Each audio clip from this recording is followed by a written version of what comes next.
വിദ്യാർത്ഥികളെ, കഴിഞ്ഞ ക്ലാസ്സിൽ ഫലകങ്ങളെക്കുറിച്ചും പ്രത്യേകിച്ച് ചെറിയ ഫലകങ്ങളും വലിയ ഫലകങ്ങളും ശിലാമണ്ഡല ഫലകങ്ങളുടെ ചലനവുമാണ് ക്ലാസ് എടുത്തത്. ഇന്ന് നമുക്ക് ചർച്ച ചെയ്യാനുള്ളത്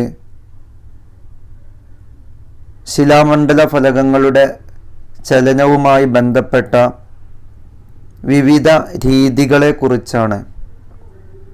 അതിലേറ്റവും ആദ്യമായി ശിലാമണ്ഡല ഫലകങ്ങൾ പരസ്പരം അടുത്തു വരുന്ന സംയോജക സീമകളെക്കുറിച്ചാണ് ചർച്ച ചെയ്യാനുള്ളത്.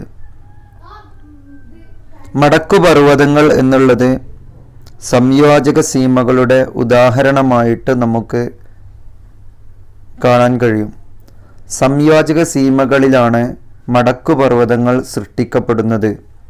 ഉദാഹരണത്തിന് ഇന്ത്യൻ ഫലകത്തിനും യുറേഷ്യൻ ഫലകത്തിനും ഇടയിലായി രൂപം കൊണ്ട മടക്കുപർവ്വത നിരയാണ് ഹിമാലയ പർവ്വതം. സംയോജക സീമകളുമായി ബന്ധപ്പെട്ട ഏറ്റവും പ്രധാനപ്പെട്ട ഒരു ഭൂരൂപമാണ് മടക്കുപർവ്വതങ്ങൾ.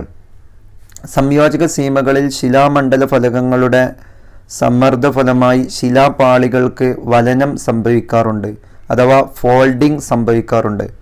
ഇതുമൂലം രൂപം കൊള്ളുന്ന പർവ്വതനിരകളെയാണ് മടക്കുപർവ്വത നിരകൾ എന്ന് പറയാറുള്ളത്.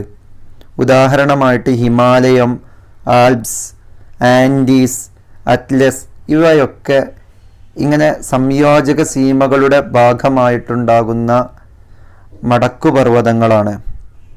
സംയോജക സീമകളിൽ ഫലകങ്ങൾ തമ്മിൽ സാന്ദ്രതാ വ്യത്യാസമുണ്ടെങ്കിൽ സാന്ദ്രത കൂടിയ ഫലകം സാന്ദ്രത കുറഞ്ഞ ഫലകത്തിനടിയിലേക്ക് ആണ്ടുപോകുന്നു. ഈ മേഖലകളെയാണ് നിമജ്ജന മേഖലകൾ, സബ്ഡക്ഷൻ സോൺസ് എന്ന് പറയുന്നത്. അപ്പോൾ സാന്ദ്രത കൂടിയ ഒരു ഫലകം സാന്ദ്രത കുറഞ്ഞ ഫലകത്തിനടിയിലേക്ക് സാധാരണ രീതിയിൽ സംയോജക സീമകളിൽ പോകാറുണ്ട്. ഇതിനെയാണ് നിമജ്ജന മേഖലകൾ എന്ന് പറയുന്നത്. ഈ നിമജ്ജന മേഖലകളിൽ സമുദ്രാന്തർ ഗർത്തങ്ങൾ രൂപം കൊള്ളാറുണ്ട്. പസഫിക് സമുദ്രത്തിലെ ചലഞ്ചർ ഗർത്തം ഇതിനുള്ള ഒരു ഉദാഹരണമായിട്ട് നമുക്ക് കാണാൻ കഴിയും. അപ്പോൾ ഏറ്റവും പ്രധാനപ്പെട്ട ഒരു കാര്യം, സംയോജക സീമകൾ കാരണത്താൽ മടക്കുപർവ്വതങ്ങൾ രൂപം കൊള്ളാറുണ്ട്. സാന്ദ്രത കുറഞ്ഞ ഫലകവും സാന്ദ്രത കൂടിയ ഫലകവുമാണ് ഒന്നിച്ചു ചേരുന്നതെങ്കിൽ അവിടെ നിമജ്ജന മേഖലകൾ രൂപം കൊള്ളാറുണ്ട്. വിയോജക സീമകളാണ് ഇനി നമുക്ക് ചർച്ച ചെയ്യാനുള്ളത്. ആഫ്രിക്കൻ ഫലകത്തിനും തെക്കേ അമേരിക്കൻ ഫലകത്തിനും ഇടയിലുള്ള ഫലക സീമ ഈ ഒരു വിയോജക സീമയാണെന്ന് നമുക്ക് പറയാൻ കഴിയും. അറ്റ്ലാന്റിക് സമുദ്രത്തിൽ ഏകദേശം 14,000 കിലോമീറ്റർ നീളത്തിൽ തെക്കുവടക്ക് ദിശയിൽ ഒരു പർവ്വതനിര രൂപം കൊണ്ടിട്ടുണ്ട്. മധ്യ അറ്റ്ലാന്റിക് പർവ്വതനിര എന്ന പേരിലാണ് ഇതറിയപ്പെടുന്നത്. ഫലകങ്ങളുടെ വിയോജനത്തിൻ്റെ ഫലമായാണ് ഈ ഒരു പർവ്വതനിര രൂപം കൊണ്ടിട്ടുള്ളത്.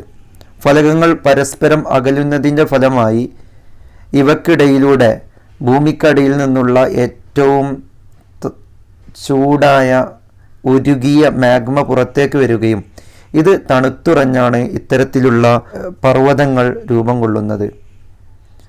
ഭൂമിക്കടിയിലെ ഏറ്റവും ഉരുകിയ മാഗ്മ, ഏറ്റവും ചൂടുള്ള ഉരുകിയ മാഗ്മ പുറത്തേക്ക് വന്ന് തണുത്തുറഞ്ഞാണ് ഇത്തരത്തിലുള്ള പർവ്വതങ്ങൾ രൂപം കൊള്ളുന്നത്.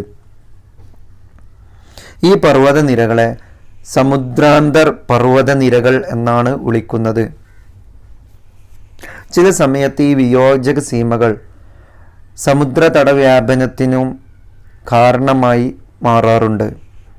സംയോജക സീമകളും വിയോജക സീമകളും നാം ചർച്ച ചെയ്തു. ഇനി നമുക്ക് ചർച്ച ചെയ്യാനുള്ളത് ഛേദക സീമകളാണ്. ഫലകങ്ങൾ പരസ്പരം ഉരസി നീങ്ങുന്ന ഇത്തരം ഫലകസീമകൾ ഭ്രംശമേഖലകളാണ്.